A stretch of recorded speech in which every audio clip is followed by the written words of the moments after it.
Welcome to the Frugal Frau. I'm Sukey, your host, and today we're going to show you how to make a lovely picture frame such as this.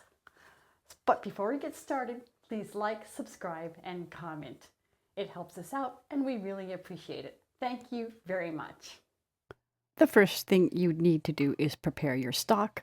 We have prepared stock to 2.5 inches wide, and then you need to mark it off, and you'll have to mark the dimensions for the rabbet, and in this case we're doing a 1/4 inch deep by 1/2 inch long rabbet. Of course, that goes on the back part of the frame. And then we also put a little bead on, and that gets set at a 1/2 inch from the outer edge, and Tom uses one of his beading profiles to make that. We also angle the frame to the center, and you can see that in the blue final profile in the diagram above. And that comes down to a 1/2 inch from the original back side of the frame piece.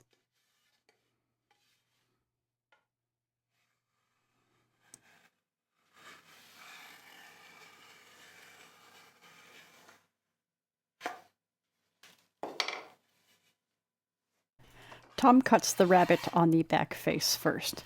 He has 2 different rabbet planes, and he starts off with this one to make the initial cuts, and then he completes it with his other rabbet plane, which is set to cut a little bit deeper.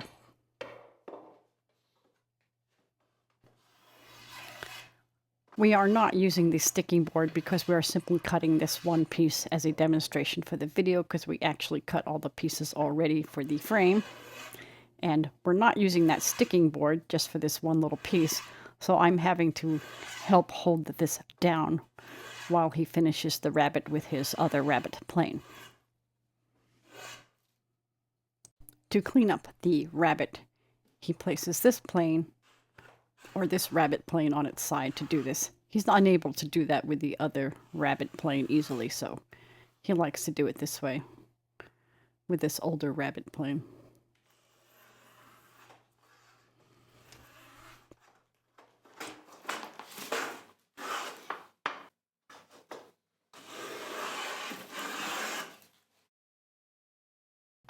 Next, Tom begins the sloping profile. So he goes from the 1/2 inch marked from the outside of the top face of the frame down to the 1/2 inch from the bottom mark that he made earlier. And he starts off with his trusty dusty scrub plane, and then he will probably switch to his jack plane to finish this particular profile.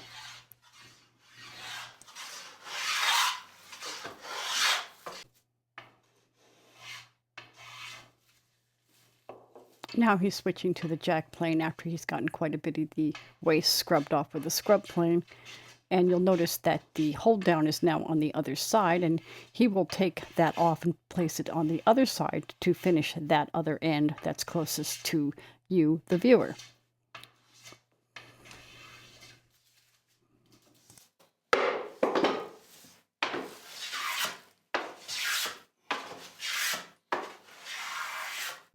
The sloped profile is now complete, and now it's time to cut the final profile, which is the bead at the outer edge.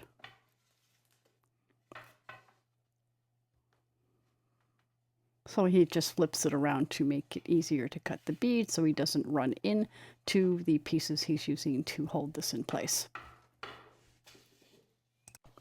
To give his bead profile plane a place to grab, he runs it backwards along the scribed line that he already made so that he has something to help the blade to follow along to make that bead. So now he starts the bead now that he's made a bit of a line, and then he'll continue that process down the length of the stock.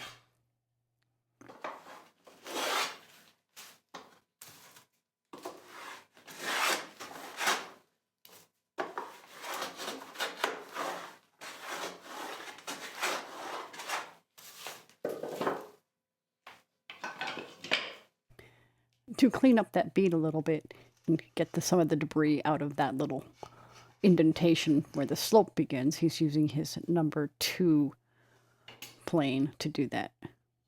These numbers are sort of arbitrary, I think. It's an old numbering system. And then he just takes his beading plane and cleans it up a little bit more.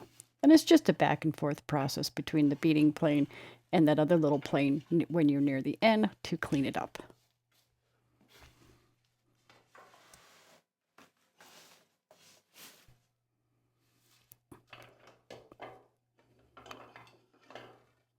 Next, he's going to round over the edges of the slope using, I think, the number 2 or number 4 plane.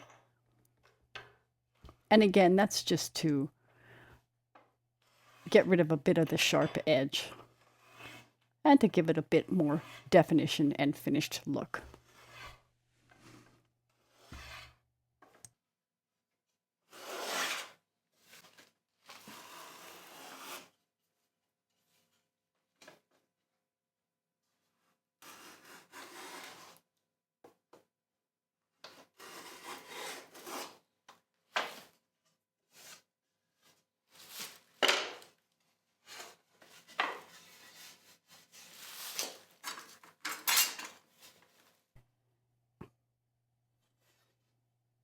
He does the final cleanup with the scraper, and here he's using his rounded scraper on that beaded edge. And this just smooths it out very nicely, and it makes it so very little sanding has to get done at the end.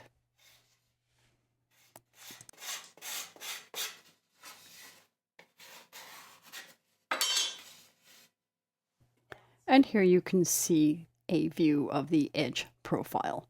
Next, cut the first miter on each of the 4 pieces for this frame. Tom likes to use his small turning saw to do the initial cutting.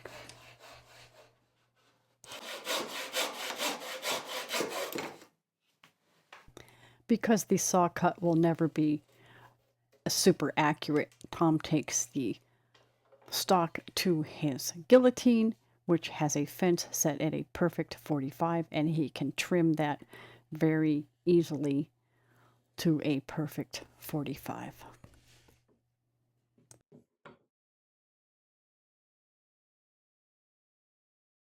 The trickiest part about making a frame is perhaps measuring the inside of the rabbet, or that is the outside dimension of the rabbet, to match the dimensions of the picture being framed.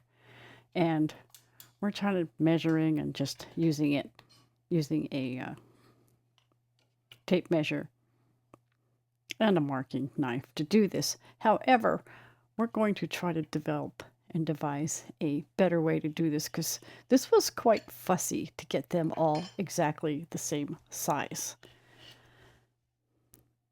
We will keep you posted on that. And then once we devise a really much more efficient method without having to have all the fancy tools that one has in a regular frame shop, since we don't make very many of them, we will make another video on that.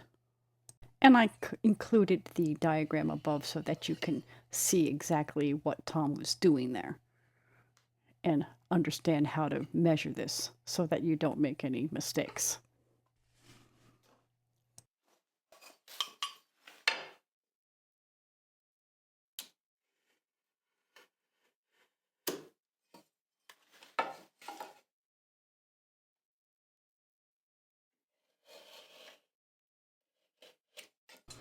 The second side is also trimmed to the perfect 45 using the guillotine tool.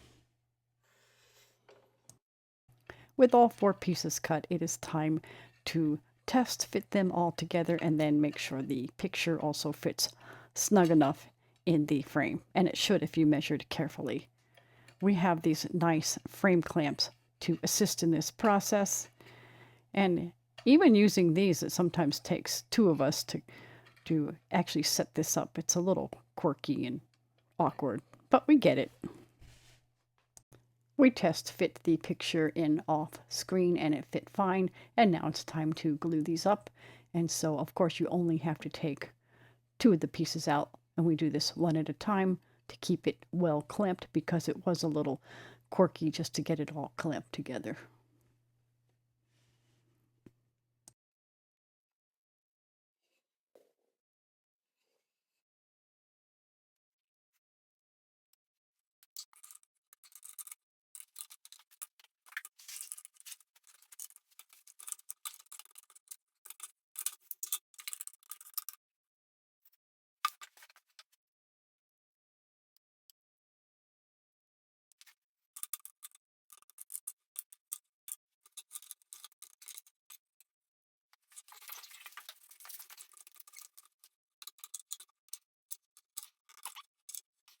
And to just ensure a thorough connecting of the glue, since these are butt joints and not getting nailed or fastened in any other way, we're putting extra tension on these corners to make sure they are as tight as they can be while the glue sets.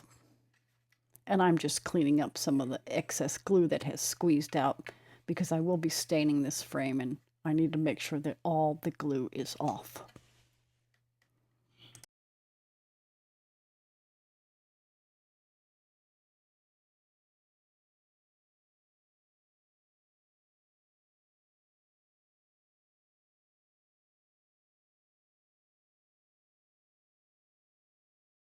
We let the glue dry for an hour and a half before we unclamped it. And now we have a pretty nice frame. And it didn't cost us hardly anything. Basically, this was scrap pine. And then with a little finessing, you can make scraps into party wood. You know, real pretty stuff. I did have to sand carefully into the corners just to get and make sure that there wasn't any thin layer of glue there. And then I was just getting some of the ditzels off the edge there with sandpaper. I don't normally have to sand too much, but in this case, because I'm staining it, I wanted to make sure it was pretty perfect.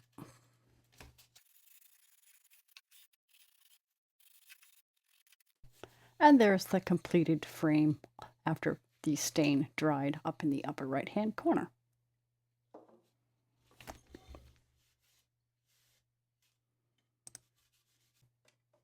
To secure the picture to the frame, Tom just uses some small brads and he cuts the head off.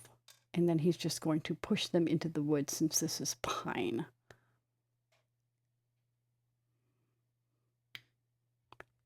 Again, we wanted to be able to do this without any fancy framing tools, so this is why we're doing this.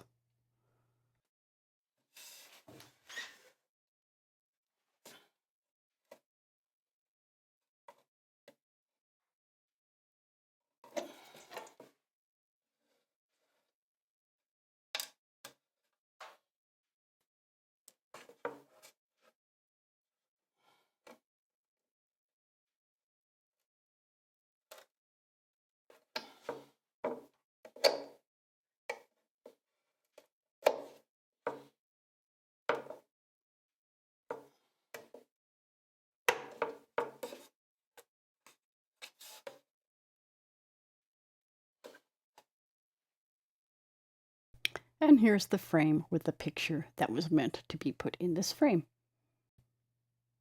I actually painted the picture myself, and I did it for a neighbor.